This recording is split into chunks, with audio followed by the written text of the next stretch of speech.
Seems like the disaffected fans of the modern day video gaming world are gathering together once again for Black Myth Wukong as its sales skyrocket after the controversy with Sweetbaby Inc. trying to extort them for over $7 million for consultancy fees to change their game into a modern day slop fest of diversity, equity, and inclusion that we see spread throughout the video gaming industry already today, in the Western side at least. And I think this is the thing that's drawing interest from fans, because they see a game developer is fighting back against the political progressive activism that has invaded the Western games to such a degree where a consultancy company can ask for over 7 figures in consultancy fees, or they can threaten to destroy your game. And that just shows the power of these consultancy firms, and that is specifically with Sweetbaby Inc., where they had multiple journalists continuously attack Black Myth Wukong for the past 7 months after the initial rejection of that offer. And I think that's the thing people are finding astonishing right now, the link between consultancy firms and journalistic companies, where they are working in tandem to disrupt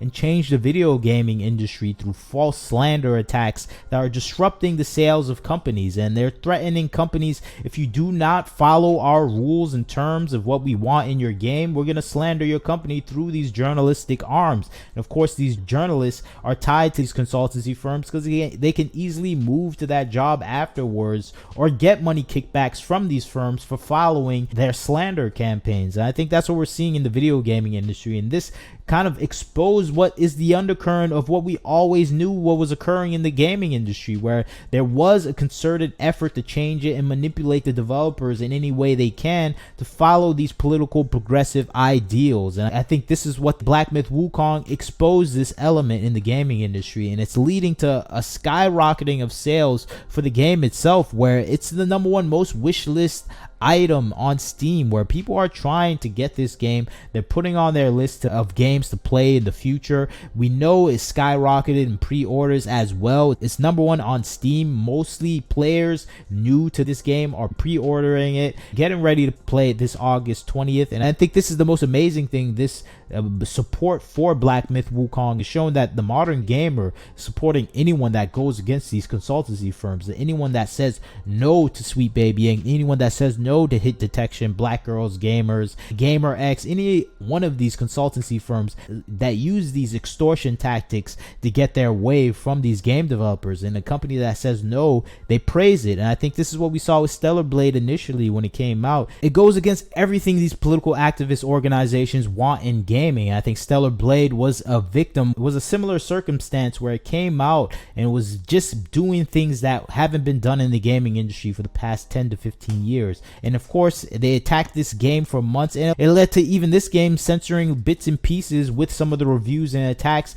they did, because Sony is one of those companies that is influenced by these underhanded tactics of these consultancy firms and journalist organizations. And I think that is what we saw with Stellar Blade, and China is not doing something similar. They're just giving the big FU to these companies. And of course, the gamers are rallying behind it, and it's leading to an impressive amount of sales for a game that hasn't even come out yet from a studio that we don't know is skillful enough to create a top quality game. But from what we see, people are seeing a game that is interesting, engaging, and fun. The primary thing that is leading to these sales, because once you look at some of the gameplay and just how the game works and the characters and the monsters, it just looks like an interesting, fascinating game that we haven't seen before. We've seen the gameplay, but just the visual appeal looks stunning and interesting and brand new. And I think that is what is drawing the fan base to this game. It is the extortion from Sweetbaby Inc., that controversial news. But I think once people see this game, they think, okay, this is a game I want to play. I see myself in this game. And when I say I see myself, I see fun, adventure, is something exciting, something different and new. And this is what people want in gaming. I think that is reflective of the gamers of the past and the present that are complaining about the current games development sphere, where it's not about making something fun, exhilarating, and something that you can connect to, even though it looks different from you. Today, modern gaming is all about making things that look like you and nothing else and nothing more. It's not about unique ideas. It's about same ideas that you see in everyday life, and everything has to look like modern day life, and there's no fantasy in it at all. Not realizing that gamers want fantasy. community, and they're fine with things that look different and are brand new and interesting, and they don't have to be about them or their culture. We want to see new cultures, and I think this is the discrepancy between the people that are creating the games and the people that play the games now.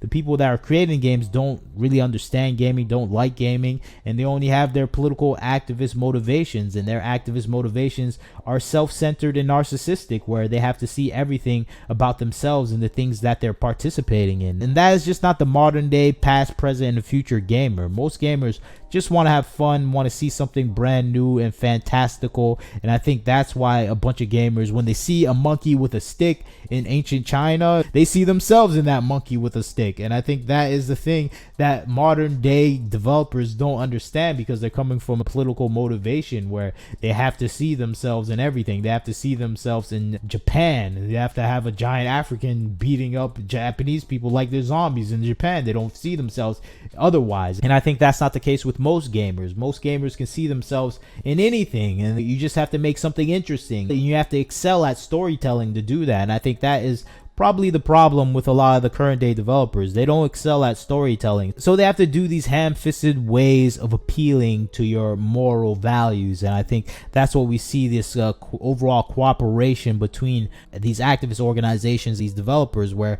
we're getting these ham-fisted storylines about things that we don't care about because it's mostly modern day slop. And I think that's the thing that I'm annoyed about when it comes to modern day gaming. And I think that's what Black Myth Wukong brings, that most of these modern games don't bring. It just something I'd never seen before, and I'm just happy to play something I'd never seen before, at least the character wise. Of course, we know it's a Souls-like type of game, but even then, just the character models and designs and just the story just seems fresh and brand new. And of course, I think that's a cultural thing too. We get to see a different culture that is not affected by Western culture, and I think that's probably the worst thing about consultancy firms. They come in and remove the culture of other societies in place of their own culture, and it just makes everything the same, and it takes away the unique properties. And I'm thinking these people are supposed to be supporting unique and different cultural experiences, but when it comes down to it, they only accept their version of a cultural experience. So in a big way, they're the invader, capitalist, and colonialist that they claim everyone else is, and that is obvious if you've seen the gaming industry for the past 10 years. But you tell me what you think about the situation, Black Myth Wukong exploding in sales, and do you think the future is bright for Chinese gaming? Because I think it is. But you leave a comment, tell me what you think. Like, share, subscribe. This is Wagner Knows Why. Catch you next time.